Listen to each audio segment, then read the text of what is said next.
To date, we know of over 500 species of shark.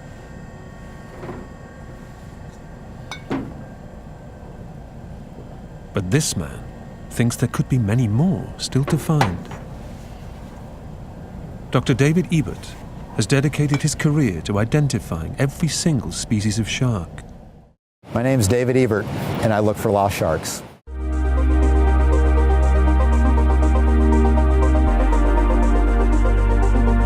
Most kids, you kind of go through that shark and dinosaur and whale phase, you know, and like, I was just mesmerized by these sharks. I thought this was the coolest thing around. You know, my parents were like, yeah, don't worry, he'll grow out of this thing. Well, at about age 10, I still hadn't grown out of it yet, and I was like, you know, I'm gonna go out and I'm going to travel the world, I'm gonna study sharks, and I'm gonna figure out a way to get paid to do it. I was 10 years old. I had no idea how I was going to get from here to here, but by golly, I was going to do that. My journey has taken me from Prunedale, California, to all over the world, working with groups like the BBC, National Geographic, Discovery Channel. But it's also like enabled me to go on a journey I have through life that's just opened many doors to me that I never imagined when I started out, and it's allowed me to move up in my particular profession. The first satellite tag ever on an elusive megamouth shark. Hey, Paul, the tag's behind you, the tag's behind you. Yeah. Is he swimming off? Swimming off? Yeah. Good. That's good, swimming away. Yeah. Woo. Okay.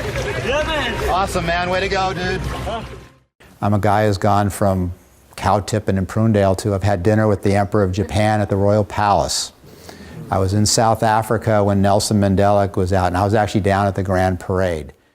After we did the megamouth thing, they called up and they were like, okay, great, what can we do now for an encore? And I said, well, why don't we go to Japan and we can tag goblin sharks? Well, we managed to get some goblin sharks, which is pretty cool because both these were the first time that ever been done. These are things that I've attributed to my success, and I would like to share them with you. Work hard. I'm up 5, 6 in the morning, working away, because you know my feeling is if I'm sleeping, somebody else is working, and I'm not going to let them beat me to it. I was contacted by some colleagues at the United Nations, the Food and Agriculture Organization. They said, hey, we have this little project here. When I looked at it, I go, I can do this in a few minutes. It took me like 30 minutes, took care of it, sent it back to them.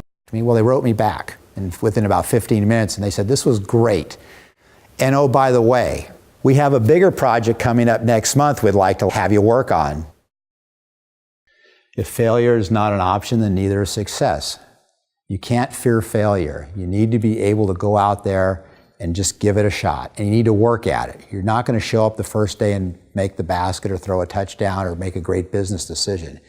I saw a quote a few years ago from J.K. Rowling, who did the Harry Potter series.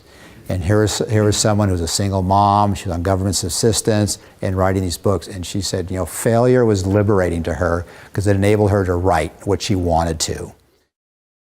Be kind to people, be friendly. There were people when I started out who were very kind to me. And the fact that people would go to that extra effort back then meant a lot to me. These are a couple of my Chinese colleagues in Taiwan. I met 30 years ago in 1988 when I first went to Taiwan on a fellowship. When Discovery Channel called looking for a Shark Week program, I says, hey, we can go tag megamouth sharks. Guess who I contacted? My fisherman friend and my shark friend, who's now like one of the foremost authorities on sharks. You never know where life's going to take you.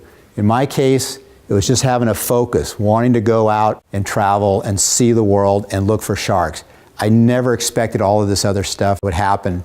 People I'd meet and places I would go, and just amazing experiences. I wish you all the best as an explorer, pursuing your own lost sharks, whatever that might be, whatever your passion might be. You can follow me on social media, and happy trails and happy travels.